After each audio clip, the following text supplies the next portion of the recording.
मनोविज्ञान की शाखाएं कि मनोविज्ञान, वैसे तो देखें तो मनोविज्ञान की बहुत सारी शाखाएं हैं, क्योंकि जेम्स ने क्या कहा था कि पूरे ब्रह्मांड में मनोविज्ञान है ना, अंतरिक्ष में भी मनोविज्ञान है, और धरती का ऐसा कोई कोना नहीं जहां पर मनोविज्ञान है नहीं है।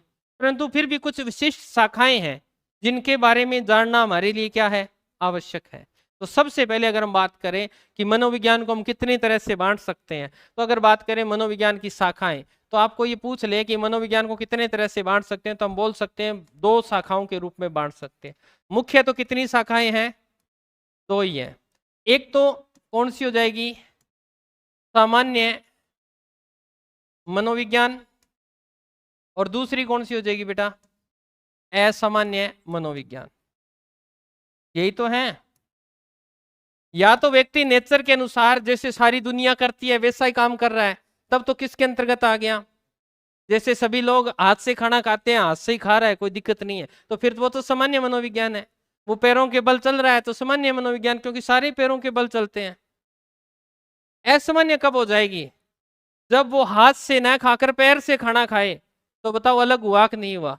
सामान्य व्यवहार से जब अलग क्रियाएं हो जाएं, अलग व्यवहार करने लग जाएं, तो क्या कहलाएगा। आपने देखा होगा अंधे जो लोग होते हैं, आपने ब्लाइंड जिसे बोला जाता है, वो लोग अपन अपन पढ़ते हैं ना, ऐसे हाथ से लिखते हैं, वो भी लिखते हैं, कैसे लिख लेते होंगे, क्योंकि वो क्या है, असामान्य मनोविज्ञान के अंतर्गत आते हैं। वो उनके पास 6 सेंस हमारे पास है नहीं है, परंतु उनके पास एक इंद्री क्या होती है, ज्यादा जागृत होती है, और वो उसी के आधार पे आपके पास नोट होंगे, मेरे को तो है को नहीं बताऊंगा था, नोटों को देखकर बता देते हैं वो कि ये किस प्रकार का नोट है, कितने का नोट है। अंधे व्यक्ति, क्या भाई उनमें कोई सेंसर डाला हुआ है, सेंसर नहीं, वही ब्रेल लिपि। कौन सी, ब्रेल लिपि। अंधे पैरों को पढ़ाने के लिए कौन सी लिपि आती है, ब्रेल लिपि आती है ना, और जो यहाँ से सुनते नहीं उनके लिए ओष्ठ वाचन लिपि आती है ना, लिपसिंग। देखा होगा सुबह सुबह DD1 तो देखते होंगे, दूरदर्शन पे देख लेना कभी, ऐसे ऐसे चलता रहता है, वो ऐसे ऐसे ऐसे करते रहते हैं, न्यूज आती है सुबह सुबह 7:30 7 बजे के आसपास। तो वहां देखना वो किसके अंतर्गत आते हैं, असामान्य मनोविज्ञान के अंतर्गत, क्योंकि वो उनसे हटकर कार्य करते हैं। वो सिर्फ किस पे, 6 इंद्रियां जो होती हैं हमारी, उन्हीं के आधार पे। नोट पे भी ब्रेल लिपि लिखी होती है, कभी देखा, देखा आपने, नहीं देखा है। हाँ, एक साइड में देखना 50 का, अब तो मुझे नई करेंसी का तो पता नहीं, क्योंकि मैंने लगाया नहीं है, इनका स्पेशल एक क्लास लगती है साइकोलॉजी वगैरह जो पढ़ाते हैं उस समय। पुराने नोटों का मुझे याद है, जैसे 50 का नोट हुआ करता था, उसके एक कोने में देखना एक ऐसे डब्बा बना होता था वर्ग का, 100 के नोट पे त्रिभुज बना होता था, ऐसे होता था क्या, नहीं पता। तो उन पे वो क्या करते हैं, ऐसे कोना पकड़ते हैं और ऐसे ऐसे देखते हैं, जैसे ही वो आता है ना, वो उभरा हुआ होता है, अपने को नहीं पता चलता, क्यों, आपने तो लगभग होता है फिंगरप्रिंट ही कौन आवा है बटवीं पर लगा हुआ। तो ये ध्यान रखना, उनको पता चल जाता है कि 50 का नोट है, सिर्फ 10 के नोट का पता नहीं चलता उन्हें। फिर एक ही तो नोट बच गया, जो वो वैसे ही कह देते हैं 10 गो है, तो 20 के नोट पे भी होता था, सब चीजें। तो ये असामान्य मन, तो ध्यान रखा मुख्य रूप से मनोविज्ञान की कितनी शाखाओं में बांटा गया है, 2।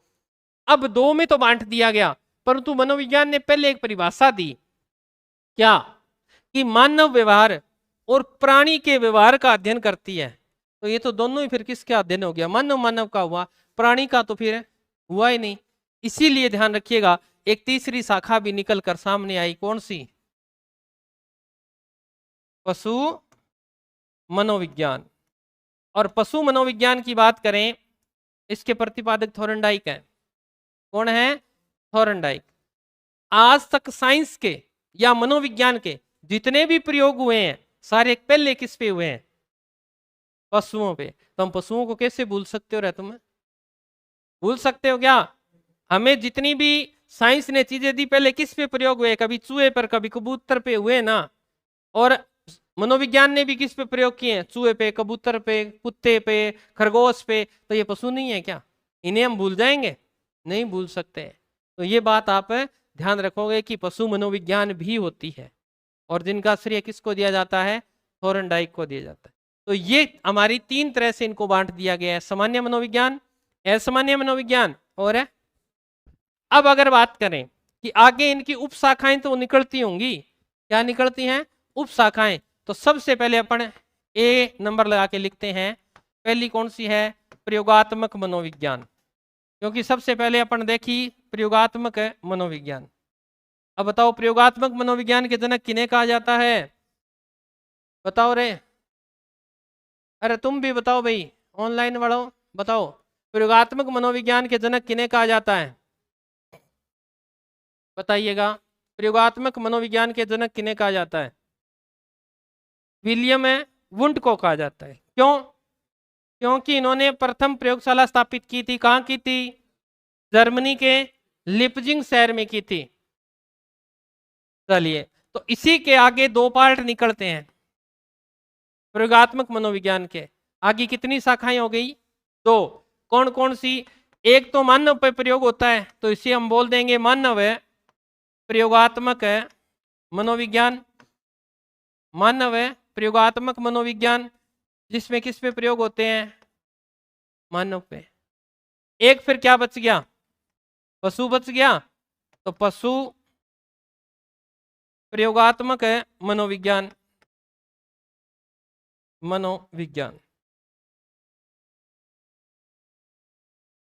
क्या बात, बहुत ही बढ़िया। विलियम वुंट, बिल्कुल सही उत्तर है भाई। तो ध्यान रखिए, प्रयोगात्मक मनोविज्ञान दो तरह से है। अब ये प्रयोगात्मक मनोविज्ञान क्या अपनी विशेषता रखती है? दिमाग लगाइएगा सभी, कि प्रयोगात्मक मनोविज्ञान को हम क्या कह सकते हैं, किस प्रकार काम करती है ये। अब दिमाग में एक ही उत्तर आ रहा होगा कि प्रयोगशाला में काम करती है जी।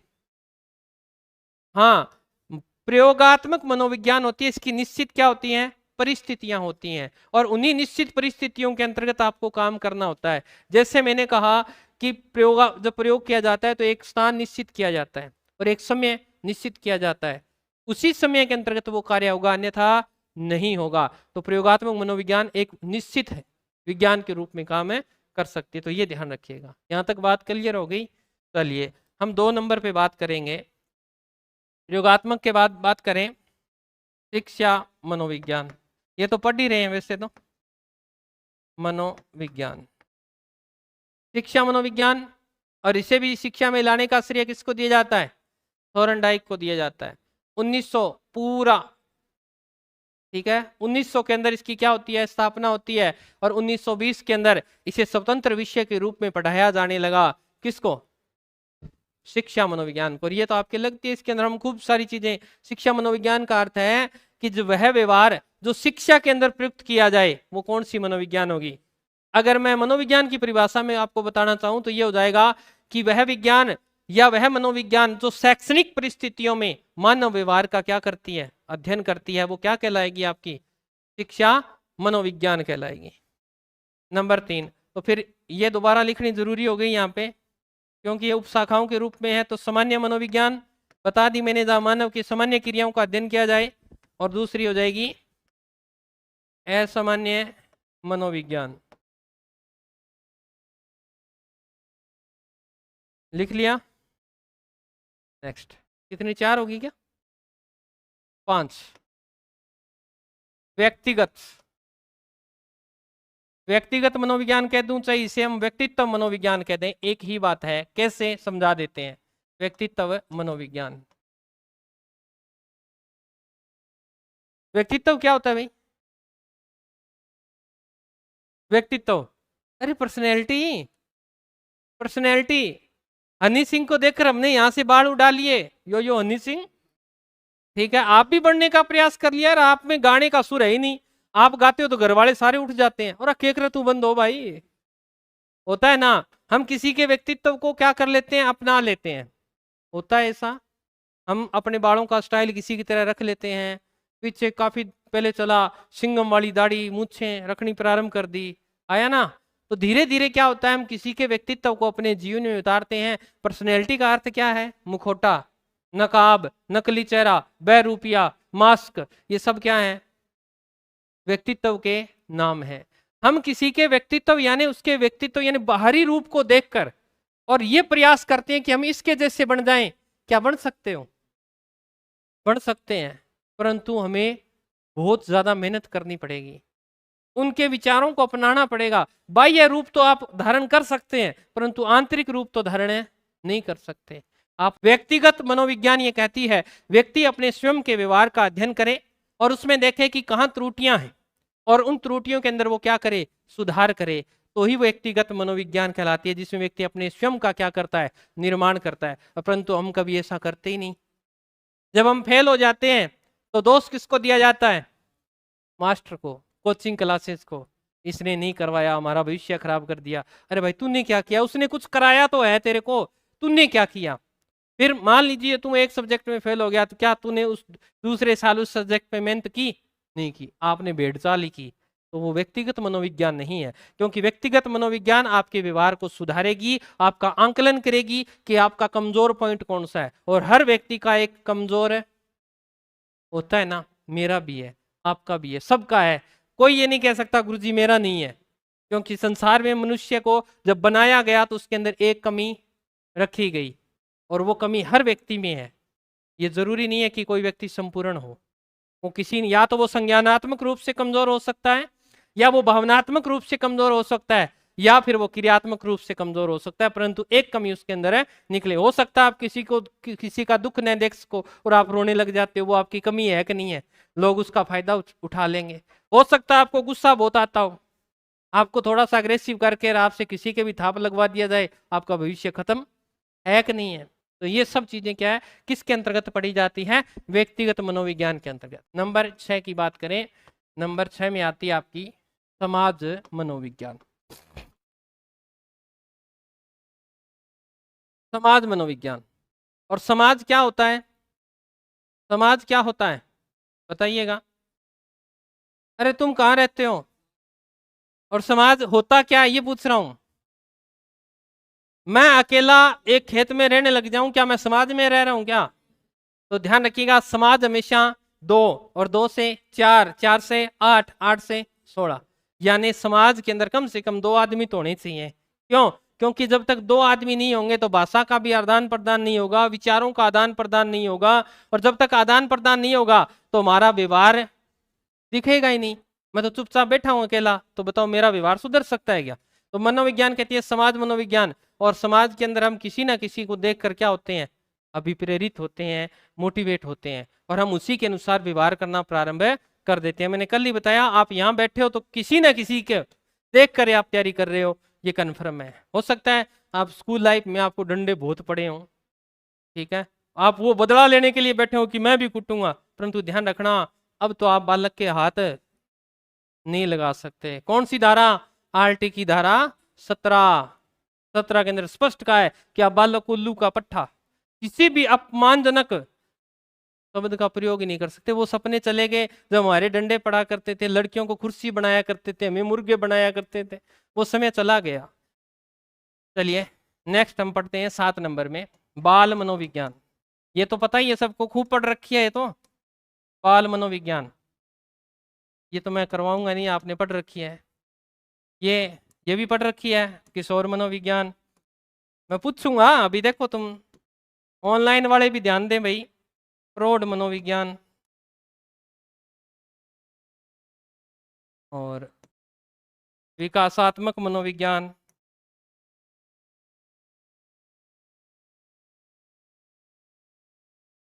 बाल मनोविज्ञान के अंतर्गत किसका अध्ययन किया जाता है, बालक का मनोविज्ञान। बालक किसे मानती है, ये बात ध्यान रखना, आज गांठ बांध लेना, जब तक तुम मरोगे नहीं तब तक तुम मनोविज्ञान की भाषा में क्या हो, बालक हो। मनोविज्ञान की भाषा में क्या हो, यह मत सोचना हम बड़े हो गए। मनोविज्ञान ये कहती है कि प्राणी जन्म से लेकर मृत्यु तक का अध्ययन किसके रूप में करता है, बालक के रूप में करता है। ये बात आप ध्यान रखना, बड़े नहीं हुए हो, अभी बालक ही हो, क्योंकि मनोविज्ञान पढ़ रहे हो ना। तो मनोविज्ञान में चाहिए 40 साल का बैठा है, चाहिए 18 साल का बैठा है, सब क्या है, बालक है। पढ़ने की कोई उम्र नहीं और पढ़ने में कोई शर्म नहीं, ये बात ध्यान रखना। तो मनोविज्ञान अगर बात करें बाल मनोविज्ञान की, बालक जब जन्म लेता है और जन्म से लेके 12 वर्ष जब शुरू होता है उस तक का अध्ययन किस मनोविज्ञान के अंतर्गत किया जाता है, बाल मनोविज्ञान। ये हमने डिवाइड कर लिया, और ये रीट में लगता है, लगता है सेकंड ग्रेड में लगता है, परंतु फर्स्ट ग्रेड में क्यों? क्योंकि फर्स्ट ग्रेड का अध्यापक 11वीं और 12वीं के बच्चों को पढ़ाएगा, तो उसका बाल मनोविज्ञान से कहां तात्पर्य रह गया? उसे कौन सी मनोविज्ञान पढ़ानी पड़ेगी कि बालक किस प्रकार का व्यवहार करेगा, किस प्रकार का व्यवहार अगर वो कर रहा है तो उसकी बुद्धि कैसी है। इन सब का अध्ययन बाल मनोविज्ञान के अंतर्गत और किशोर मनोविज्ञान के अंतर्गत किसका अध्ययन करते हैं, जिसे एडोलसेंस बोलते हैं। क्या? किशोर अवस्था, है ना। एडोलसेंस जो है उसका अध्ययन फर्स्ट ग्रेड के अंतर लगता है, क्योंकि बाल मिलते कैसे बालक हैं। और सबसे ज्यादा कठिन आयु कौन सी है? यही है। कैसी आयु है ये? आपकी नसों में पूरा ज्वार होता है, खून की रफ्तार तेज होती है, आप कुछ भी कर सकते हो। देखा है ना, सबसे ज्यादा ऊट पटांग हरकतें बालक है किशोर अवस्था में करता है। और ये अवस्था, प्रौढ़ अवस्था समझ गए 18 वर्ष के बाद की। और जो मेच्योरिटी आने लगती है ना, किस अवस्था में आती है? यहां तक बालक लड़ाई दंगे वो गाने सुनता है ना, ये मार देंगे, छप देंगे, टप देंगे, नप देंगे, ऐसे गाने ज्यादा यहाँ सुनता है। परंतु प्रौढ़ अवस्था में आते ही उसका व्यवहार क्या हो जाता है? थोड़ा सा डाउन। वो सोचता है कि यार मैं अगर ऐसे कर दूंगा तो घर पे क्या जवाब दूंगा, अगर मैं ऐसा कर दूंगा तो मेरे माता पिता पे क्या प्रभाव पड़ेगा। ये सब चीजें कहाँ? प्रौढ़ मनोविज्ञान में। और आप किस मनोविज्ञान के अंतर्गत हो? अब इस प्रौढ़ मनोविज्ञान के अंतर्गत हो। आप अब कोई गलत कार्य करते हो तो पहले सोचते हो ना, परंतु यहां जब थे सोचते थे क्या? जी में आगे उठाया पत्थर और दूसरा अंग्रेज मार के भाग जानता, गर्मिया में घरारा बारह आनता, या घंटी बजा के भाग जाते थे। अब भाजोगे क्यों? क्योंकि आपके व्यवहार में क्या हो गया? परिवर्तन हो गया। तो उस चीज को कहां पढ़ा जाता है? प्रौढ़ मनोविज्ञान में। यहाँ क्या समस्याएं आती हैं? सबसे चिंताग्रस्त किस अवस्था में होता है बालक? यहाँ कि उसे पता चलता है कि जिंदगी क्या है और तुझे क्या करना है, तू किस लिए आया था इस दुनिया में और तू कहाँ उलझा पड़ा है। ये सब चीजें कहाँ? प्रौढ़ मनोविज्ञान में। फिर है विकासात्मक मनोविज्ञान, जिसमें बालक के चारों विकास के क्षेत्रों को पढ़ा जाता है। अब 4 विकास के क्षेत्र कौन कौन से हैं? शारीरिक विकास, बालक का शारीरिक विकास किस प्रकार होता है, किस आयु में कैसे होता है, ठीक है। शैशवावस्था में किस प्रकार होता है, बाल्यावस्था में किस प्रकार होता है, किशोर अवस्था में कैसे होता है, उसके शरीर के अंदर क्या परिवर्तन होते हैं, पहला। फिर मानसिक विकास, बालक पहले क्या सोचता था, बाद में क्या सोचता है, कब डेवलप होता है मानसिक विकास। तो शारीरिक, मानसिक। फिर संवेगात्मक, फीलिंग्स। यहां जब बालक रोया करता था तो कैसे रोता था? 4 पड़ोसियों को पता चल जाता था कि यहाँ फलाना गिर बच्चा रो रहा है।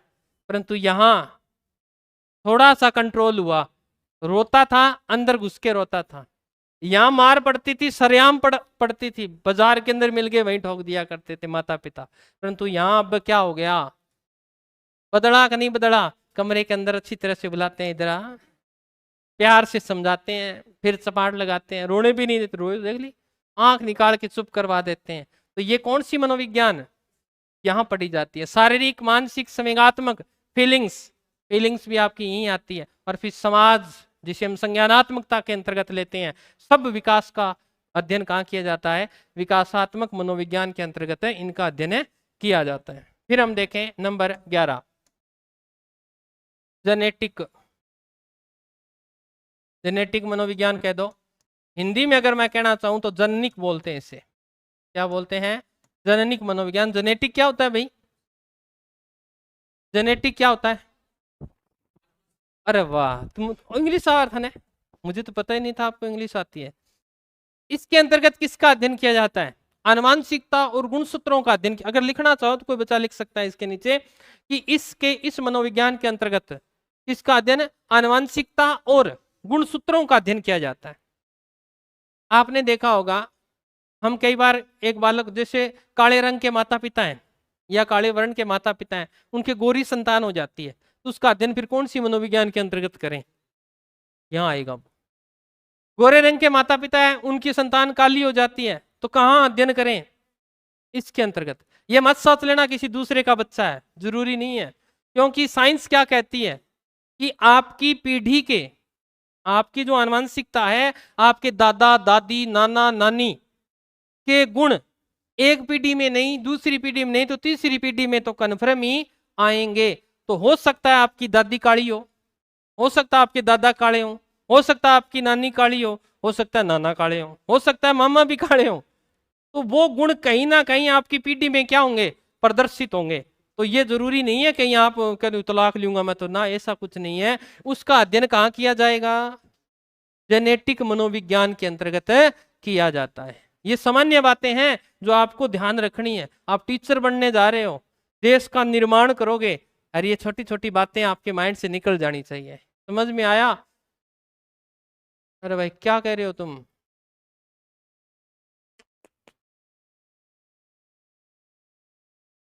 अरे ये नेचुरल होता है। देख लड़ी ठोडी और तिल खेल। चलिए नेक्स्ट पढ़ते हैं बेटा। बच्चों का आजकल शरीर बड़ी है, समझ में बाहर हो रही है। निदानात्मक है, उपचारात्मक मनोविज्ञान। अब देखो ये शब्द मैं लिख के दे रहा हूं, अगर फर्स्ट ग्रेड का एग्जाम आप देने जा रहे हो तो यहां से प्रश्न कंफर्म आएगा, क्योंकि पिछली भर्ती में भी आया, एक भर्ती छोड़ के एक भर्ती में आता है ये, और ये जरूर आता है क्योंकि यहां तुम कंफ्यूज होते हो। हाँ भाई क्या होता है बताइए, आंसर देके बताइए फटाफट। निदानात्मक क्या होता है और उपचारात्मक क्या होता है, आप भी बताओ भाई। दोनों एक ही बात है? अलग अलग है क्या?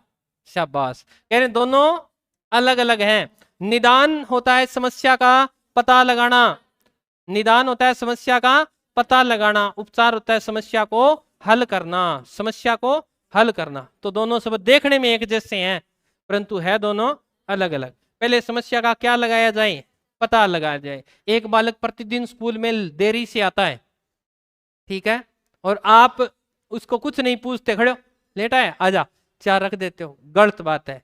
क्योंकि आपको क्या लगाना है, पहले समस्या का पता लगाना है। हो सकता है उसके घर में कोई काम करने वाला ही नहीं हो और आपके इस व्यवहार से वो पढ़ाई को छोड़ जाए, क्या कर जाए, और उसका भविष्य के जिम्मेवार कौन होगे, आप होगे। कई बार क्या छोटी सी बात यहां लग जाती है और आदमी उस चीज को क्या कर जाता है, स्किप कर जाता है कि अपन पढ़ेंगे ही नहीं। और ऐसे उदाहरण मैंने बहुत देखे हैं। अध्यापक ने पीटा, बच्चे ने ताज जिंदगी फैसला कर लिया कि मुझे तो बकरी ला दो, भेड़ ला दो, कुछ भी ला दो, मैं स्कूल है। किस वजह से? अध्यापक की एक गलती की वजह से। इसीलिए सबसे पहले अध्यापक को क्या करना चाहिए, समस्या का पता लगाना चाहिए कि बालक इस तरह का व्यवहार है क्यों कर रहा है। ऐसी तो कोई चीज ही नहीं है जो अध्यापक सोल्व नहीं कर सकता। एक बालक है जो कम याद होता है, क्या आप उसे पास नहीं करवा सकते? फिर तुम अध्यापक किस चीज के हो? एक बालक है जिसे कुछ याद नहीं होता, आप उसे फिर याद ही नहीं करवा सकते, फिर आप अध्यापक बनने की तो आपकी कैपेसिटी है ही नहीं। अध्यापक का काम क्या होता है, अध्यापक का काम क्या होता है कि चुनौतीग्रस्त बालकों को क्या करना, चुनौतीग्रस्त का मतलब जिनको याद नहीं होता, जो मंदबुद्धि के हैं, उन बालकों को सामान्य बालक की श्रेणी में लेके आना। ओके, सबको याद हो रहा है क्या साइकोलॉजी? किसके याद नहीं हो रही, किसको? आपके याद नहीं हो रही। मेरे लिए चुनौती वो है, आप मेरे लिए चुनौती नहीं हो क्योंकि आपके तो याद हो रही है।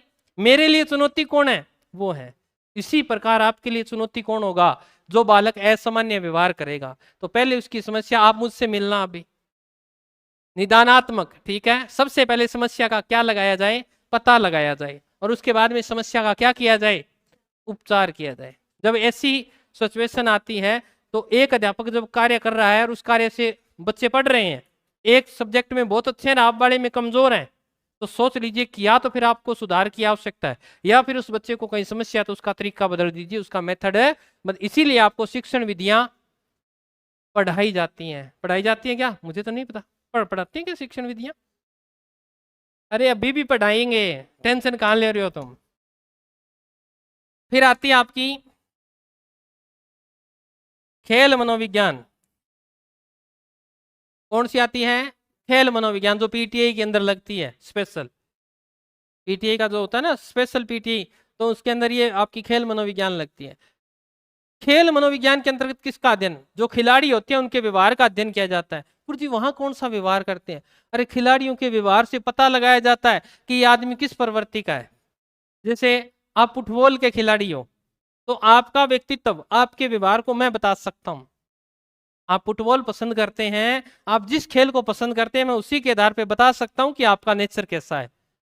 फुटबॉल का खिलाड़ी है, क्रिकेट का खिलाड़ी है, तो वो ध्यान रखना वो बहिर्मुखी व्यक्तित्व का धनी है, वो हंसी मजाक करने वाला है, वो सबके साथ खुश रहता है, वो एक अकेला नहीं रह सकता।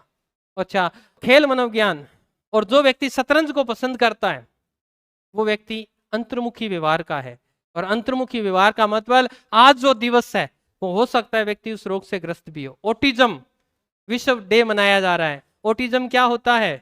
स्वलीनता, आदमी अपने में खोया रहता है, ठीक है, अपने व्यवहार को बार बार करता है, किसी दूसरे की बातों को नहीं सुनता, गुमसुम सा बैठा रहता है, एकांत प्रिय होता है ना, अपने हाथों से देखा होगा आपने, इस तरह से ये चीजें करता रहेगा, अकेला बैठा होगा इस तरह कर लेगा, इधर कर लेगा, सुन्नी का कोना पकड़ लेगी सॉरी, और इस तरह से करेगा, पकड़ लेगा तो बैठा हो गया, एक्टिव हो गया वो तो इस तरह से होता है ना, ऐसे नाखून खाने लग जाएंगे। ये सब ऑटिज्म की क्या है? निशानियां हैं। और कॉलोनिया का विश्वविद्यालय था, वहां पर इसका अध्ययन किया जाता है, टीच विश्वविद्यालय के नाम से ये जाना जाता है। ये बीमारी आपकी रीट में आई थी, पूछ लिया था कि ऑटिज्म जो बीमारी है वो किससे ग्रसित होती है या किससे कहा जाता है, तो स्वलीन होता है, बालक एकांत प्रिय हो जाता है। ये प्रश्न आया हुआ है, तो आज वो डे मनाया जा रहा है। तो खेल मनोविज्ञान समझ में आ गई आपको। उसके बाद में 14 नंबर में बात करें सांख्यिकी मनोविज्ञान, और कई लोग इसे बोलते हैं संख्यात्मक मनोविज्ञान। कोई बात नहीं, एक ही बात है, संख्यात्मक मनोविज्ञान भी बोल देते हैं। सांख्यिकी मनोविज्ञान, जानते हो आप सांख्यिकी क्या होता है? डायग्राम देखे होंगे आपने, ग्राफ तो बनाए होंगे, बनाए हैं ना, उनको देख के किसका अंदाजा लगाना? व्यवहार का अंदाजा लगाना। अब उसको कैसे देखें सर? जब हम किसी के व्यवहार को नोट करते हैं, आपने डायग्राम तो लगभग तो क्रिकेट के मैच में देखे होंगे, है ना, ऐसे एवरेज कभी ऊपर बन गई फिर नीचे आ गई, या स्टॉक मार्केट में उस तरह के उदाहरण आपको देखने को मिलते हैं। संख्या भी मनोविज्ञान का अध्ययन करवा देती है। कैसे? आपको बोला जाता है भी, जैसे मैं मेरी बता दूं खुद की, मुझे 666 अगर दिख जाए किसी भी वाहन में, मैं रुक जाता हूँ, फिर मुझे कितना इमरजेंसी हो मैं रुक जाता हूँ, ये मेरी साइको हो गई। क्यों? क्यों मुझे लगता है कि मैं इसके पास गया तो ये मुझे मार देगा। कारण गुरु जी साइकोलॉजी वाले डरते नहीं, ये मानसिकता है। ये 6 की महिमा है, 666 बड़ा घातक नंबर माना जाता है। आपने कभी अंकों के बारे में नहीं देखा होगा, आपने 786 तो सुना होगा, क्या वैल्यू है उसकी? कुछ नहीं है तो एक अंक की, पर जब उनको जोड़ोगे ना तो वो एक शुभ अंक माना जाता है। कितना हो गया? 21। और 21 अपन शुभ मानते हैं कि नहीं? हम कितने रुपए का प्रसाद चढ़ा के आते हैं? 21 का, तो इसीलिए वो शुभ माना जाता है। एक सबकी अलग अलग महिमा है। सब शब्दों, मैंने कल बताया था 16 का अंक राजस्थान के लिए बहुत अच्छा है, आपकी पढ़ाई में बहुत अच्छा है कि नहीं है? तो सब चीजों का एक अंक, उसी के आधार पे व्यवहार का क्या किया जाता है? अध्ययन। आगे जब आप एमए वगैरह करोगे साइकोलॉजी से, तो ये सांख्यिकी बड़ी आती है, उसमें पूरी मैथ की तरह होती है, सूत्र होते हैं, तो उन सब का अध्ययन इसके अंतर्गत। नंबर 15,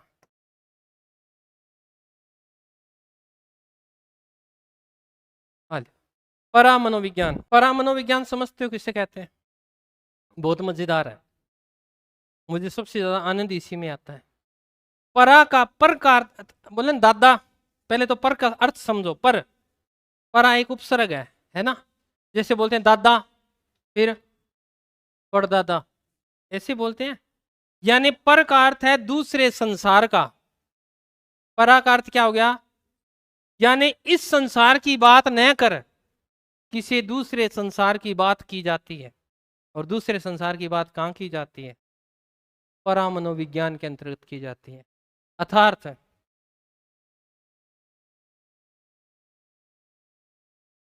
जादू टोना भूत प्रेत, इन सब का अध्ययन कहाँ किया जाता है? परा मनोविज्ञान में। और सबसे पहले इस पर कार्य करने वाला व्यक्ति कौन था परा मनोविज्ञान पे? तो सबसे पहले कार्य करने वाला व्यक्ति था जेबी राइन। कौन थे? जेबी राइन ने परा मनोविज्ञान पे सर्वप्रथम कार्य किया था। उन्होंने कहा था कि व्यक्ति का जब व्यवहार बदल जाता है और व्यक्ति इस संसार की बातें नहीं करता। देखा है कभी किसी में भूतनी आई हुई, चुड़ैल आई हुई, फिर मेरे जैसे विद्वान लोगों को बुलाया जाता है और हम उसमें से निकालते हैं, कुछ नहीं होता। वहां क्या होती है? साइकोलॉजी होती है। और उसका रियल उदाहरण मैं आपके सामने पेश करूंगा, अभी देखना। एक लड़की है, बड़े नाजों से पाली है, अपनी बाप की बड़ी लाडली होती है, बेटियां होती है ना, बाप अगर बाप से 100 रुपये मांगे ना, बाप 500 देता, ले बेटा, और आप मांगे देख लियो। अगर आप 200 मांगते हो ना, तो उम्मीद करना 100 ही मिलेंगे, 100 ही मिलेंगे। इनको 500 मिल जाते हैं 100 मांगे तो। लाडली होती है ऐसा। आगे इंद्रियां आएंगी अपने अंदर, इडिपस और ओडिपस ग्रंथियां आएंगी। जब हम उनका अध्ययन करेंगे तब आपको बताऊंगा ऐसा क्यों होता है। परंतु वही बात है, एक बार एक दो लड़के और एक लड़की खड़ी थी, तो लड़के आपस में बात कर रहे थे, यार पिताजी बात ही नहीं मानते, ये नहीं मानते। तो लड़की ने सुन लिया, लड़की पास में आ गई, बोले है क्या बात करते हो? बोले क्या? क्या मैं ना, मेरे पिता जब तक जिंदा है तो ये जो दुकान के अंदर सामान दिख रहा है ना आपको सारा, ये मेरा है जब तक मेरे पिता जिंदा है। किसने कहा? बेटी ने कहा। तो लड़कों ने कहा ये तो बढ़िया बेइज्जती होगी। तो लड़कों ने कहा क्या कहा तूने? कि तूने कहा कि जब तक ये मेरे पिता जिंदा है तब तक ये सारा सामान है मेरा है। अरे बावड़ी क्या बात करती है, जब तक मेरी माँ जिंदा है तब तक ये बाजार मेरा है। और पिता किससे चलते हैं? बाजार से है। पिता माँ की धमकी से चलते हैं। तो अपने पास तो एटीएम है, ये तो पासवर्ड है, कोई दिक्कत नहीं, संभाल लेंगे। तो माँ बड़ी अहम ये रोल रखती है। तो मैं कहाँ बता रहा था, इसमें बड़े नाजों से पाला उस लड़की को। और वो लड़की 8 बजे उठती है, ठीक है, और उसने कभी जिंदगी में काम नहीं किया, थोड़ा बहुत काम किया, 4 चपाती बना ली। और उसकी शादी एक ऐसे परिवार में होगी जहाँ 10 सदस्य हैं, हो गई। अब वो वहां जाएगी तो पहले वाले वातावरण में और उस वाले वातावरण में फर्क आएगा क्या? यहां वो क्या रही? आजाद रही अपने पियर में, और वहां जाते उस पर क्या लग गई? बंदिश लग गई। जो लड़की 8 बजे उठा करती थी वो 5 बजे उठ रही है। जो लड़की कभी मान लो उसने घूंघट नहीं निकाला, आज वो क्या कर रही है? घूंघट निकाल रही है। जिस लड़की ने कभी कपड़े नहीं धोए, उसके लंबे लंबे नाखून वो सारे घिसने लग गए, वो तो सुबह उठते लग जाती है। 1 बीघे में घर है, झाड़ू निकालती निकालती कड़ उसकी और तरह हो जाती है। अब बताओ उसके मानसिक परेशानी आएगी कि नहीं आएगी? आएगी। और एक दिन क्या हुआ, वो पूरी थकी हुई थी, रेस से आके चारपाई पे सोई, और सोते ही वो क्या हो गई? नींद आ गई, बेहोश हो गई। आके उसकी सासू ने कहा बेटा बेटा बेटा, वो हिली नहीं। तो भाग के किसके पास गई? बाहर गई। बहू के पता नहीं क्या हो गया। और जब बाहर से हड़बड़ हुई तो बहू को सुना, बहू ने सोचा आपने क्या, कई देर और पड़ी रहे। अब वो धक्के से क्या हो गई? बेहोश हो गई। अब उसने देखा भी बेहोश हुई तो सारा परिवार आ गया, बहू के क्या हो गया, बहू के क्या हो गया। तो उन्होंने आके कहा भी पंखा लगाओ, इसके पंखा लगाओ जल्दी। सारों ने पंखा लगाया, कोई हाथ से हवा डाल रहा है, कोई कुछ कर रहा है, कोई पैर दबा रहा है। उसने सोचा ये काम तो ठीक है यार, ये काम तो ठीक है। अब उसने सिस्टम बना लिया, सुबह उठे थोड़ा सा ज्यादा काम हो, उसी दिन आपका जाड़ा जोड़ लिया। जाड़ा जोड़ना जानो नहीं? ऐसे मुंह बंद करते हैं, दांत ऐसे बंद कर लेते हैं, और कहते हैं कि लड़की का जाड़ा यानी जाड़ जुड़ जाती है। और रेलगाड़ी का फाटक अगर बंद हो गए तो खुलते नहीं है भाई साहब, कितने जोर लगा लेना। और वो पूरा जोर लगाए। अब उसे तो रोजाना बहाना मिल गया, रोजाना आपके उसको क्या हुई? मानसिक संतुष्टि मिली कि ऐसा करने से क्या करना पड़ रहा है? कार्य कम करना पड़ रहा है। अब घरवाले क्या है? अनपढ़ है।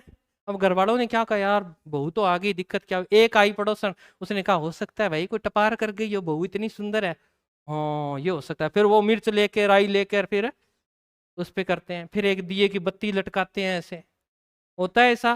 फिर उसको भी भर जाती है, जब तक वो चुगली नहीं करती वो भी नहीं दिक्कत आती है। अब नया ससुराल है, करे किसके साथ? वो इतना काम है। अब उसने क्या किया, एक दिन ऐसे बाढ़ उसने खोल रखे थे, तो किसी ने देखा, उसने इस तरह से देखा कि भैया बहू में तो भूतनी भी है। अब उसने सुन लिया भूतनी है, वो धक्के से भूतनी बन गई। वो कोई काम का कहे मार दूंगी। अब यार सारे कहे इसको भाई कुछ मत कहो। अब मेरे वर्ग के पंडित को लेके आए, उसने आके देखा कि लड़की नई शादी हुई है, और ये लगभग 6 महीने के अंतर्गत होता है। जब नई नई दुल्हन आती है उसको काम कभी नहीं करवाना चाहिए, नहीं तो फिर भूतनी आती है, कन्फर्म आती है। उसका व्यवहार चेंज होता है क्योंकि वातावरण बदल रहा है। और वातावरण को एडजस्ट करने के लिए हमेशा ध्यान रखना, लड़की को 5-7 दिन यहाँ रखते हैं, 5-7 दिन पियर भेज देते हैं, फिर 5-7 दिन यहाँ ले आते हैं, फिर 5-7 दिन वहां। क्यों? क्योंकि उसे क्या किया जा रहा है? वातावरण में ढाला जा रहा है। इसीलिए लड़की को ज्यादा दिन छोड़ते नहीं है ससुराल में, अगर छोड़ते तो फिर ये हो जाता है। अब उसने अब पंडित को बुला के लाए, लंबी लंबी चोटी, उसने कहा इसके अंदर तो भूतनी है, इसके अंदर तो इसकी मौसी है। मौसी है? बोले क्यों? बोले कि शादी में उसको घाघरिया नहीं करवाया था। वो बोल रही है। कौन बोल रही है? घाघरियो प्रसाद कौन दियो इसलिए। तो फिर वो क्या है, परामनोविज्ञानी तो है, भूत प्रेत की तो बात हो रही है ना। तो फिर उसको कैसे सॉल्व किया जाए? फिर पंडित जी एक उपाय देते हैं, वो मनोविज्ञान की भूमिका निभाते हैं। कहते हैं इसको ना 1वां महीना कहाँ छोड़ दो, पियर में छोड़ दो। और दिक्कत दूर हो जाएगी। फिर लड़की को कहाँ भेजा जाता है? पियर। और पियर में जाते ही पहले वाला वातावरण मिलता है और चुगली करने के लिए माँ मिलती है। जाते मेरी सास ऐसी है, मेरी जेठानी ऐसी है, मेरी दिरानी ऐसी है, मेरे पड़ोसन ऐसी करती है, मेरा जेठ ऐसे करता है, मेरा ससुर ऐसे, सारा का सारा गुब्बारा, आती टेंशन खत्म। और जब मानसिक संतुष्टि हो जाती है तो ना तो उसको दौरे आते हैं, ना उसके अंदर भूतनी आती है, 1.25 महीने मजे करती है वहां पे आराम से। ठीक है, और ये क्या है? परामनोविज्ञान। कोई भूत नहीं, कोई प्रेत नहीं, कोई जादू नहीं, कोई टोना नहीं। इस चीज का अध्ययन कौन करती है? परामनोविज्ञान। और फिर अच्छे से साइकोलॉजिस्ट जो होते हैं उनके पास लेके जाया जाता है, फिर वो उसका पूरा विश्लेषण करते हैं कि किस प्रकार की। तो तुम मत कर देना ऐसा, क्योंकि हर जगह आजकल साइकोलॉजिस्ट बैठने लग गए हैं। और पहले तो देखो गांव के अंदर वो अनुमान तो ये उंगली पकड़ लेते हैं उसे, अब भाई इतनी जोर से पीछेगा तो आदमी आंकरेगा यार, कुछ ना कुछ तो कहेगा ही वो भी, हाँ मैं फलाना आदमी बोल रहा हूँ। तो ये मनोविज्ञान है वो, जिसमें धक्के से कुछ ना कुछ बुलवा लिया जाता है। ठीक है, तो चलिए आगे नेक्स्ट मनोविज्ञान के अंतर्गत बात करेंगे अपन। और कौन सी रह गई? व्यवहारिक रहेगी क्या? व्यवहारिक मनोविज्ञान, व्यवहारिक है मनोविज्ञान नेक्स्ट है। इसी के अंदर कितना 16 होगी क्या है? ये है क्या 16वीं? उससे पहले अगर जगह बच गई तो मैं भूल गया, एक रह गई थी, सैन्य मनोविज्ञान। अब याद आई है मेरे, सैन्य मनोविज्ञान ये पहले लिखनी है व्यवहारिक से पहले। सैन्य मनोविज्ञान क्या होती है जानते हो? सेना का मनोविज्ञान। और सेना में भी मनोविज्ञान है, देखो कितनी गजब की बात है। सैनिकों का क्या किया जाता है? माइंड बदला जाता है। अगर वो सेना में जाएं और जाकर वो याद करने लग जाएं किसको? अपनी घरवाली को, अपने माता पिता को, तो भाई गोली मार के देश को कभी लूट के ले जाए। पहले उनका क्या किया जाता है? माइंड जो होता है उसको वॉश किया जाता है। उन्हें कहा जाता है आज के बाद आपका कोई नहीं है, आज के बाद धरती आपकी माता है, इसकी क्या करनी है? आपको रक्षा करनी है। और ये माइंड वॉश करने का काम करती है कौन है? सैन्य मनोविज्ञान। और वहां भी होता है ना, आपने देखा होगा किसी भी सेना के जवान को देख लेना, वो ज्यादा आपसे प्रीत नहीं लगाता। लगाता है क्या? ज्यादा बात नहीं करता, क्योंकि उन्हें क्या पढ़ाई गई है? और वहां पे नियम कायदे कानून सब सैन्य मनोविज्ञान के अंतर्गत पढ़ाए जाते हैं। अब देखें व्यवहारिक मनोविज्ञान, ये कितने नंबर थी? 16। ये कर लो 17। व्यवहारिक मनोविज्ञान। अब ध्यान देना, व्यवहारिक मनोविज्ञान क्या होती है? नाम से दिख रहा होगा कि यहाँ क्या नोट किया जाएगा? व्यवहार नोट किया जाएगा। और व्यवहार नोट करने की बात करें तो सबसे पहले व्यवहार हम कहाँ नोट करेंगे? औद्योगिक मनोविज्ञान। ये व्यवहारिक मनोविज्ञान का पार्ट है, इसे आप ए लगा लेना, ठीक है।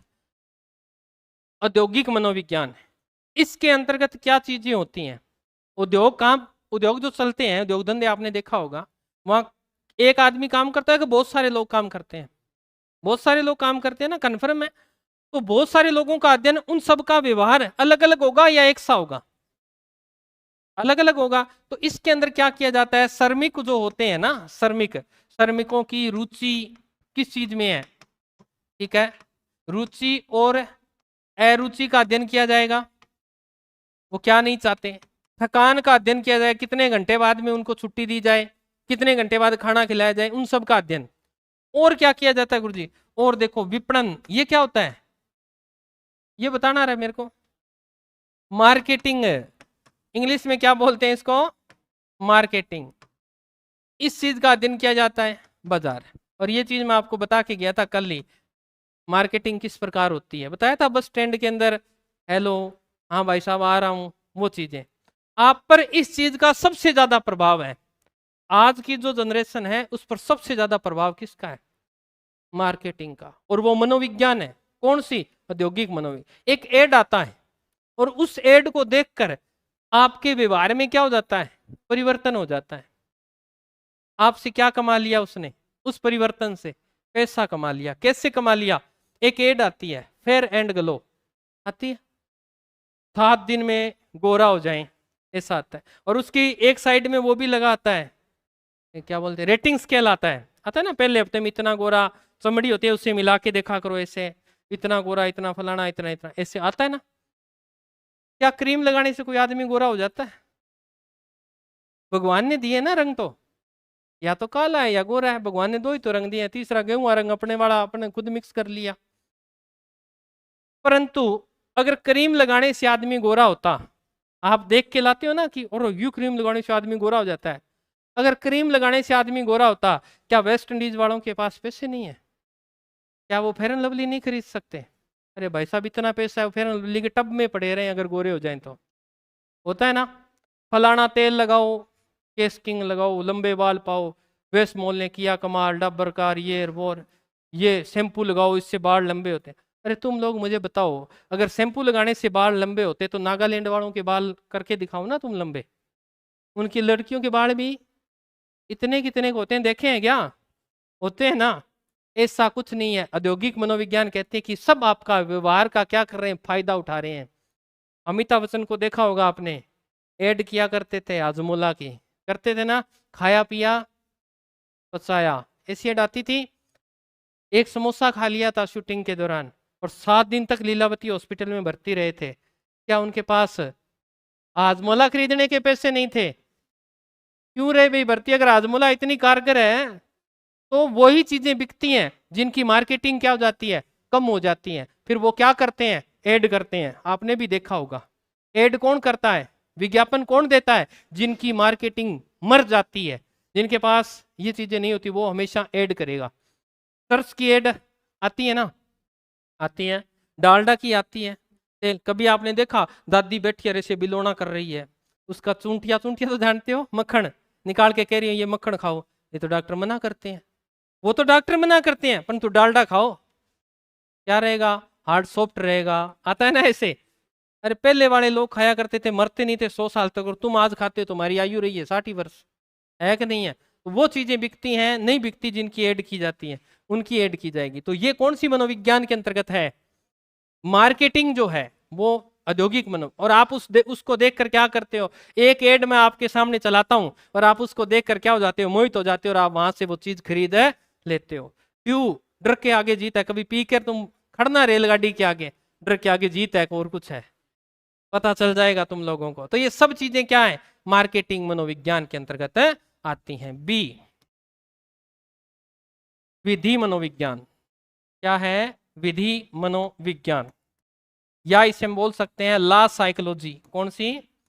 ला साइकोलॉजी। ये विधि कौन सी? विधि किसको बोलते हैं बेटा? कानून को बोलते हैं। किसको बोलते हैं? कानून को बोलते हैं। क्या करेंगे इसके अंदर? क्या कानून सबके लिए एक सा है? बिल्कुल एक सा है ना। परंतु मनोविज्ञान क्या कहती है कि व्यवहार देखकर कानून का पालन किया जाता है।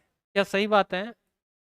व्यवहार को देखकर। स्टर्नबर्ग ने इसकी पुस्तक लिखी थी, द विंडो आई विटनेस। ठीक है, the window I witness Sternberg की पहली पुस्तक आई थी, किस पे? विधि साइकोलॉजी पे। उसमें ये लिखा गया कि हमेशा ही व्यवहार को देखकर सजा दी जाती है। क्या सही बात है? चलो एक उदाहरण देखते हैं, ये लो बना देते हैं। ये एक बच्चा है भूरियो और एक टब्बर है वो, ठीक है, वो है बिल्लू। ठीक है, इसकी आयु 15 वर्ष है और इसकी आयु 25 वर्ष है। दोनों ने एक आदमी को मर्डर कर दिया। क्या कर दिया? मर्डर कर दिया। दोनों ने मारा है, इसने भी एक आदमी मार दिया और इसने भी मार दिया। तो बताओ कानून दोनों को एक सी सजा देगा? क्यों? तो आप कह रहे हो ना कानून सबके लिए एक सा है। आदमी तो दोनों से ही मरा है, परंतु विधि मनोविज्ञान क्या कहती है, क्योंकि इस बालक का मानसिक विकास नहीं हुआ है, अभी तक इसका मानसिक विकास नहीं हुआ है, इसीलिए इसे सजा क्या दी जाएगी? कम दी जाएगी। होगा कि नहीं होगा? और इसका तो मानसिक विकास पूर्ण हो चुका है, इसलिए इसको सजा पूरी दी जाएगी। जैसे 7 साल है तो 7 साल ही दी जाएगी। क्यों? क्योंकि ये अपने व्यवहार में क्या कर सकता है? परिवर्तन कर सकता है। इसीलिए इनको कभी भी जेल में नहीं रखा जाता। रखा जाता है क्या? इनके लिए अलग से जेल बनी होती है, बाल कारागृह। क्या होती है? बाल कारागृह। अगर इन्हें इनके साथ रख दिया जाए तो ये तो भाई इसको पूरा गुंडा बना के भेजेंगे। भेजेंगे कि नहीं? यार तूने एक ही आदमी मारी वजह, एक और मार, इसको मोटिवेट कर देंगे और ये विपरीत होकर बाहर आते ही फिर और ठोकेगा किसी ना किसी। इसीलिए इनको क्या रखा जाता है? अलग रखा जाता है। कौन कहती है?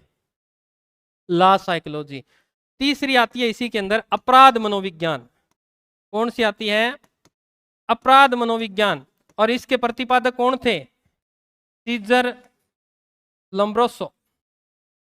कौन थे? सीजर है लम्ब्रोसो। अपराध मनोविज्ञान के जनक कौन है? सीजर लम्ब्रोसो।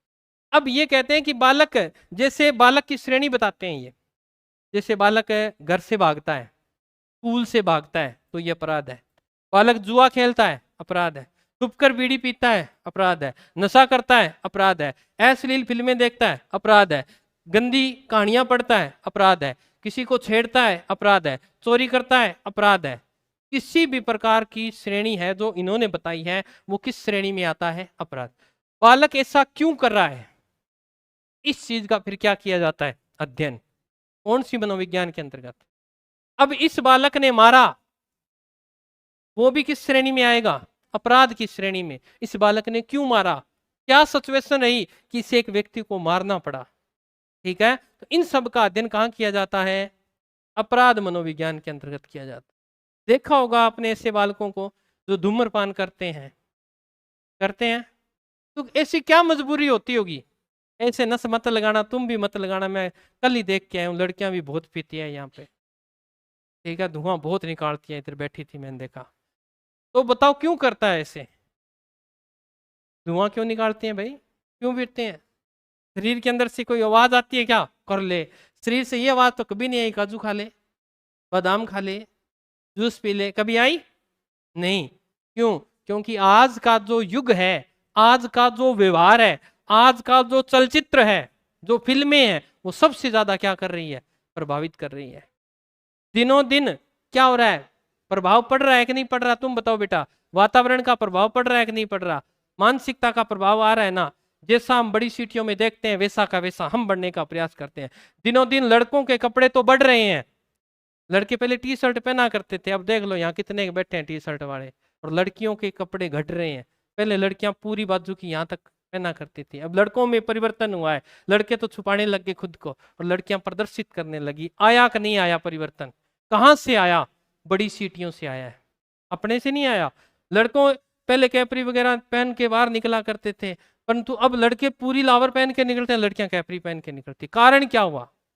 ये चीज खुद नोट करने वाली है। हमारी आने वाली पीढ़ियां आपसे पूछेंगी, ये कपड़े पहले पुरुष पहना करते थे, आप कैसे पहनने लग गए? है कि नहीं है? तो और गलत कौन होता है? पुरुष होता है। और होते कौन है हकीकत में? अगर मनोविज्ञान की दृष्टि से देखें तो आप हो रहे हो। आपसे निवेदन है, जितना हो सकते हैं समाज को जागरूक करो, व्यवहार को सुधारो, ताकि लोग आपको देखकर कहें कि वास्तव में ये लड़की है, ये इस तरह का व्यवहार रखती है, अपनी बेटी हो तो इसके जैसी। यहाँ ना है नारा है भगवान, लड़की कौन जमा, ऐसा नहीं होना चाहिए। कलंक नहीं बढ़ना, क्या बढ़ना है? ताज बढ़ना है। गलत लगी होगी आपको, परंतु मैंने कल व्यवहार देखा तो मुझे बड़ी फील हुई कि ये आज का कल्चर है। तो ध्यान रखिएगा, ये जो मनोविज्ञान है ये इसी के अंतर्गत आती है, जिसमें बालक के व्यवहार को क्या किया जाता है? नोट किया जाता है। और लास्ट आपका डी आएगा इसमें, चिकित्सा मनोविज्ञान। कौन सी? चिकित्सा कह दूं या इसे सैनिक मनोविज्ञान भी बोल देते हैं। सैनिक मनोविज्ञान, चिकित्सा मनोविज्ञान। बिल्कुल बिल्कुल, साउथ की फिल्मों में बहुत अच्छी, बिल्कुल ये सही बात है भाई। मैं आपकी बात से बिल्कुल सहमत हूँ। आप पढ़ना तो जमा ही हद्दी पार कर रखी है। चिकित्सा व सैनिक मनोविज्ञान, इसके अंतर्गत किसका अध्ययन किया जाता है? चिकित्सा तो समझ गए, मेडिकल। अगर डॉक्टर के पास तुम जाते हो ना, वहां भी मनोविज्ञान काम आती है। आती है क्या? डॉक्टर सबसे पहले जाते ही आपके चेहरे को देखता है, एक्सप्रेशन देखता है आपके, कितना दर्द है। आप जाते हो, डॉक्टर साहब मेरे दर्द हो रहा है, हाथ दो। हाथ देखता है ऐसे, हाथ देखते देखते आपकी तरफ देखेगा ऐसे, आप ऐसे कर रहे हो तो मतलब आपको दर्द ज्यादा है। ठीक है, फिर वो कहा इंजेक्शन लाओ। इंजेक्शन का नाम सुनते कई होंगे तो ऐसे, नहीं डॉक्टर साहब नहीं, ऐसे करते हो तुम। तो वहीं से डॉक्टर आपको क्या कहता है? आपको गोली दे देते हैं, कहाँ दिक्कत है, टेबलेट दे दें, ये तो ले लो, ये लो, बस। आपके व्यवहार को देखकर उसने आपका ट्रीटमेंट कर दिया। क्या खाया था? पेट दर्द हो रहा है, कल क्या खाया था, परसों क्या खाया था, हाँ ये वो सब चीजें आपके व्यवहार से आपसे ही पूछ लेता है, फिर आपको ही दवाई दे देता है। चिकित्सा मनोविज्ञान ऐसा कर रही है कि नहीं कर रही? आपके माइंड में अगर एक डॉक्टर सेट हो गया, जब तक आप उस डॉक्टर से दवाई नहीं लोगे, दुनिया की कोई ताकत आपको सही नहीं कर सकती। क्यों? क्योंकि आपके माइंड को क्या मिल गया, उस पर ठहराव मिल गया, निश्चितता मिल गई कि हमें तो इस आदमी से दवाई लेंगे तभी क्या होंगे, सही होंगे, अन्यथा नहीं होंगे। है क्या ऐसा? आप कहीं जाते हो, आपका एक डॉक्टर पे दिल ऐसे अटका कि ये डॉक्टर चाहे मुझे किसी गोली दे दिया मैं सही हो जैसे हूं, है ना ऐसा? और दुनिया के किसी डॉक्टर के पास लेके चले जाना, आप सही नहीं होगे। कुछ समय पहले एक गोली चली, आपने देखा होगा, तो आज से हो गए 5-7 साल पहले, आपका पेट दर्द होता तो वही गोली, सर दर्द होता वही गोली, बुखार होती वही, हार्ट पैर टूटते वही गोली, और वो गोली थी हरे पत्ते वाली गोली, थी ना? जब तक वो गोली नहीं लेते थे हमारा साइको कहां केंद्रित हो गया, हरे पत्ते पे हो गया। हरे पत्ते में से कौन सी गोली हो, हरे पत्ते में कौन सी गोली हो, उससे हम सही होते थे कि नहीं होते थे? तो ये सब क्या है, चिकित्सा मनोविज्ञान के अंतर्गत हमारा व्यवहार एक व्यक्ति पर ठहराव हो जाता है, और चिकित्सक उस व्यवहार को देखकर हमें क्या दे देता है। आदमी कभी बीमार नहीं होता, आदमी कहां से बीमार होता है, यहां से। जिस दिन आपको बुखार हो जाए, आप ये सोचना मेरे को बुखार नहीं है, और आप काम करते रहना, दूसरे दिन बुखार भाग जाएगी। और आपने ये कर दिया कि बुखार होगी, हल्लो मेरे बुखार होगी, हल्लो, फिर आप 7 दिन के लिए चले गए। हकीकत है ये। हमें टीचर्स को बुखार नहीं होती क्या? हम आते हैं ना आपके, कभी अब्सेंट देखा टीचर 10 दिन के लिए भर्ती हो गया, उसे पता है अगर मैं बीमार हो गया तो मेरे घर वाले पहले बीमार हो जाएंगे। काम करना पड़ेगा भाई, पेट भरना पड़ेगा, इसीलिए वो बुखार में भी आता है। क्यों? क्योंकि उसकी मानसिकता क्या है, सही है। वो कहता आदमी बीमार हो ही नहीं सकता। तो ये थी अपनी मनोविज्ञान की शाखाएं जो मैंने आपको पढ़ाने का प्रयास किया। अब आज का अंतिम बिंदु रहेगा मनोविज्ञान से संबंधित विषय, मनोविज्ञान से संबंधित विषय, संबंधित, और ये आपका एनसीईआरटी का बिंदु है भाई। एनसीईआरटी के अंदर ये बातें बताई गई हैं, और यहां से प्रश्न पूछने का पूरा पूरा चांस है। पहले यहां से प्रश्न पूछा गया है, कंफ्यूज नहीं होना है। वो शाखाएं थी, ये क्या है, विषय हैं। तो यहां देखते हैं सबसे पहले विषय, तो जहां से मनोविज्ञान क्या हुई, अलग हुई, वो तो फिर यहां आएगा ही आएगा। कौन सा? दर्शन शास्त्र। और दर्शन शास्त्र को मनोविज्ञान से अलग किसने किया? किसने किसने अलग किया? अरे दोनों की आपस में जमी नहीं, तो फिर कहां घूम रहे हो तुम? विलियम जेम्स ने अलग किया था। 2 नंबर की बात करें, अर्थशास्त्र, यहां भी ये मनोविज्ञान से संबंधित विषय है। यहां अनुमान लगाया जाता है, होता है ना विपणन, जो शेयर गेटिंग, वो क्या बोलते हैं, मार्केटिंग बाजार होता है, कौन सा होता है, शेयर वाला, जिसमें उतार आ गया चढ़ाव आ गया, वहां अनुमान ही तो लगाया जाता है। अनुमान, अनुभव के आधार पे वहां से आप पैसे जीत सकते हैं, ज्यादा बना सकते हैं। अनुभव काम आता है कि नहीं आता? वही है ये। 3 नंबर की बात करें, समाज शास्त्र, ठीक है। 4 नंबर की बात करें, समाज शास्त्र तो समझ गए, सबसे ज्यादा व्यवहार कहाँ होता है, यही होता है ना। और व्यवहार को आप व्यवहार को किस दृष्टि से देखते हैं? व्यवहार को, व्यवहार बोलकर ही होता होगा, है ना। मैं बोल रहा हूं, आप सुन रहे हैं, ये व्यवहार है, ये संप्रेषण है, कम्युनिकेशन जिसे बोलते हैं, संप्रेषण ही तो है। और संप्रेषण को हम व्यवहार कह सकते हैं, क्योंकि व्यवहार में हम देख और सुन सकते हैं, देख और सुन सकते हैं, और आप मुझे देख रहे हैं, सुन रहे हैं, तो ये कम्युनिकेशन है, अर्थात व्यवहार भी है, बिहेवियर भी है। परंतु मैं बोलूं नहीं, फिर भी व्यवहार होता है क्या? मैं आंखों से पूछ लूं ऐसे, तो है कि नहीं है, व्यवहार हुआ कि नहीं हुआ? तो व्यवहार बोलकर भी होता है, व्यवहार देखकर भी होता है। और कुछ समय पहले तो ऐसे कोड बन गए थे, है ना, आप घर पर भी यूज करते हो। ये सब क्या है, व्यवहार है। जैसे बालक ज्यादा जोर से बोले, ओए ये क्या हो, इसका क्या अर्थ है? चुप हो जा, ऐसे होठों पे अंगुली रखते हैं, ये व्यवहार नहीं है ना। मैं इधर बोल्ट की तरफ मुंह करता हूं, साथ वाले के कुणी मारते हैं, ये क्या है, चले, है ना। और कुछ समय पहले आपने अगर प्राइवेट स्कूलों में पढ़ाया हो, हम तो राजस्थान के पिछड़े क्षेत्र से आते हैं, तो पढ़ाया हो तो आपने देखा हो, गुरुजी हाँ, ये सबसे ज्यादा, इसका अर्थ क्या था? फ्रेश हो क्या सर, जाके जाए। और हम तो बड़ा बोला, गुरुजी पानी पेशाब करिए जी, हम तो इस तरह बोला करते थे स्कूल में। और कुछ समय पहले ये चला, होता है ना। तो ये सब क्या है, संकेत से किया जाता है। ठीक है, डोड़ा चढ़ा जाए और ठीक है, अब डोड़ा बता दियो और इन मतलब ठीक है सारा काम कर सी नस्ल आ गया कौन कर सी।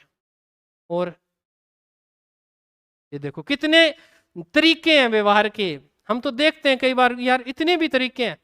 और भाई साहब शादी के बाद मैंने शादीशुदा आदमियों से भी पूछा है कि भाई साहब शादी के बाद कौन सा व्यवहार काम आता, कहता भाई साहब दोनों ही आते हैं। जब नॉर्मल बात होती है तो बोल के होती है, ठीक है, गालियां निकाल देती है, कोई बात नहीं है।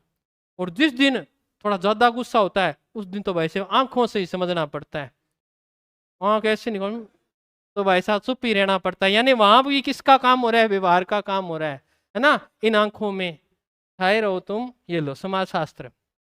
फिर आता है आपका राजनीति विज्ञान। क्या आता है, राजनीति विज्ञान। राजनीति विज्ञान में तो आपको पता ही होगा अभी बड़ी उथल पुथल चल रही है, कोई किधर जा रहा है कोई किधर जा रहा है। तो राजनीति विज्ञान तो है ही व्यवहार का खेल है, इसमें तो बिना व्यवहार के तो कुछ है चल ही नहीं सकता। तो यहां भी फिर 5 नंबर की बात करें तो कंप्यूटर विज्ञान में भी मनोविज्ञान है। देखो कैसे, इनपुट आउटपुट अद्दा पर्दा, ये आपके लगेगा ना पेडागोजी में। तो अगर वो मनोविज्ञान नहीं होती तो आपके सब्जेक्ट में लगती क्या, नहीं लगती, क्योंकि वहां भी व्यवहार किया जाता है। आप इनपुट देते हो, कंप्यूटर आपको आउटपुट देता है, यथार्थ क्या आ रहा है, व्यवहार आ रहा है कि नहीं आ रहा। तो ये देखो कितनी बढ़िया बात है। आगे आता है संगीत और ललित कला, ये विषय है। म्यूजिक बोलते हो क्या ऐसे, ललित कला, ये भी मनोविज्ञान से संबंधित है। कैसे, संगीत तो सुनते ही हो, सभी सुनते हो ना, सबको अलग अलग संगीत पसंद है। किसी को सैड सॉन्ग पसंद है, किसी को चमक दमक वाले पसंद है कि नहीं है। अब आपने देखा होगा जो शादी का जो सीन चलता है, शादी वाले वो हाथ पकड़ता है, तो उस समय अगर मान लो ये लगा दें कि दुश्मन मैं तेरा दुश्मन तू मेरी, तो वो हाथ पकड़ता है ना, तो बताओ उस समय उचित लगेगा क्या, ये नहीं लगेगा। उस समय फिर कौन सा लगता है, तेरे हाथ में मेरा हाथ हो सारी जन्नतें मेरे साथ हो। यानी गानों का भी सिस्टम है कि कहाँ कौन सा बजना चाहिए, ठीक है कि नहीं है। अब मान लो गाना चल, शादी वाला गाना चल रहा हो और आप वहां जाके कह दो बड़ा पछताओगे हमें छोड़कर जाओगे, कह दोगे क्या ऐसे, नहीं। आप वहां पर हंसी खुशी वाले गाने ही, ये व्यवहार के ऊपर ही तो निर्भर कर रहा है। और मान लो एक दुख सैड सॉन्ग लगाना होता है, कहाँ चले गए होता है ना, चिट्ठी ना कोई संदेश, कोई चला जाता है तो वही यही लगाते हैं। यानी गानों का सिस्टम है, संगीत का सिस्टम है, व्यवहार देखकर अपना काम करता है।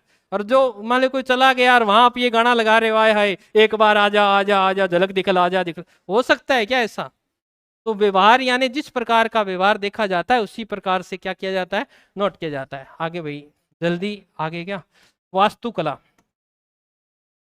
वास्तुकला और अभियांत्रिकी। अभियांत्रिकी क्या होता है बेटा, इंजीनियरिंग। वहां भी क्या करती है आपकी मनोविज्ञान है, काम करती है। फिर आपका रह गया विधि व अपराध विज्ञान। कंप्यूटर आ गया, संगीत आ गया, वास्तुकला आ गया, अभियांत्रिकी आ गया, एक और रह गया, कौन सा रह गया,